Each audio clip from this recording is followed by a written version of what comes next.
Hello friends, আসসালামু আলাইকুম। Welcome back to my channel. আমি চিন্তা বলছি, আশা করি সবাই ভালো আছেন। আমি অনেক ভালো। তো আজকে আমরা মিষ্টি কুমড়োর ঘাটি করব চিংড়ি মাছ দিয়ে।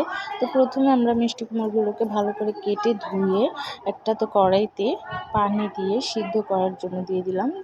সাথে দিয়ে দিলাম 1 চামচ হলুদ, 1 চামচ মরিচ, স্বাদ মতো লবণ, দিয়ে দিলাম সামান্য পরিমাণ আদা বাটা, রসুন বাটা। এখন দিয়ে কিছুক্ষণের জন্য ঢেকে বসিয়ে দেব। ভালো করে নেড়ে দিয়েছি।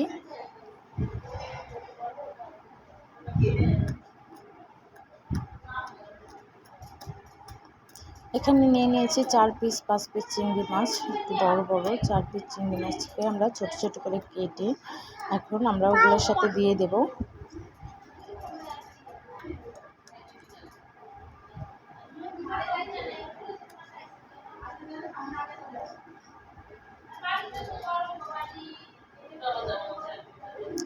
এখন আমি পেঁয়াজ ভেজে নিয়েছি। ঘাটিগুলোকে ভালো করে ডাল ঘুটনি দিয়ে ঘুটে নিয়েছি। দেখুন চিংড়ি মাছগুলো কত সুন্দর, পেঁয়াজগুলো দিয়ে বাগার দিয়ে নিলাম। দেখুন খেতে কতটা ইয়ামি হয়েছে। তো ফ্রেন্ডস, ভালো থাকবেন। এভাবেই আলু কাটি